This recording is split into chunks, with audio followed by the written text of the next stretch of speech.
Hi, my name is Nicholas Matus, and for Psychology 213, I will be going over Phineas Gage and the connection between brain and behavior. In this presentation, I'll be going over the famous case of Phineas Gage and how his brain injury revealed the connection between brain structure, behavior, and his personality. Getting into it, our brain shape how we think, feel, and act, and with Phineas Gage's story, it greatly provides one of the earliest examples of what could happen to you if your brain was damaged.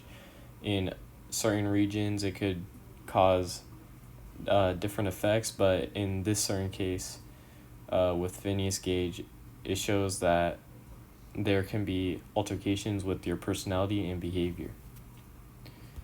Going into Phineas Gage's early life, before his incident, Gage was known as a dependable and kind railroad foreman. His coworkers described him as responsible and organized. Some people trusted with tough jobs. During the time of the 1900s, I'm pretty sure, Phineas Gage was a very dependable foreman. And while working, the accident occurred, which not 1900, 1800. In 1848, Gage was packing explosives into a rock when an accidental blast sent a 13-pound iron rod through his skull. So with this injury, the rod entered below his left cheekbone and exited towards the top of his head and passing through his left frontal lobe, which somehow he survived. And with that being said, his neuroanatomy of the injury shown in this picture passing through his frontal left lobe. This injury damaged Gage in the front cortex, which is a region responsible for decision making, emotional control, and social behavior. When this area is injured, people may struggle with impulsive control and appropriate judgment. So, as you can see, a tragedy from this scale, of course, will damage the brain. What happened to him after, though, with his behavior and personality changes?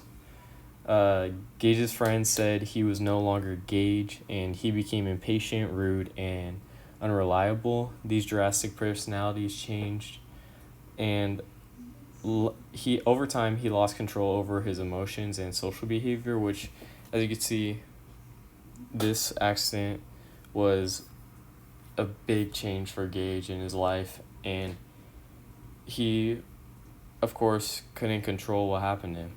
So, with that being said, the brain and behavior connection.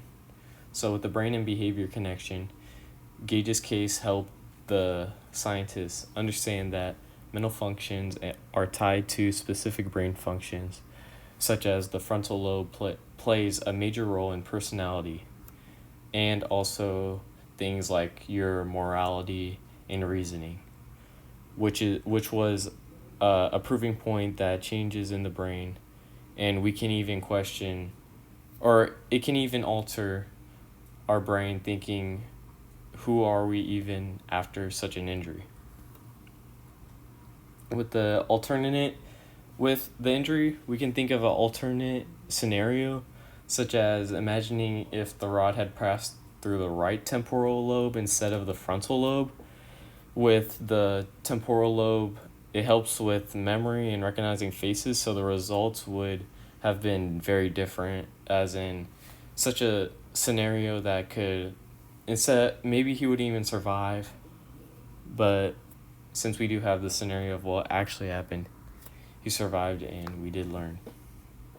With predicted behavioral outcomes, with damage to the right temporal lobe, Gage might have struggled to recognize people and form new memories, or even his emotions. He couldn't form solid emotions, or he would probably not be able to sustain himself, might outburst and cry or get angry. But it was likely he would have kept his personality and social awareness intact.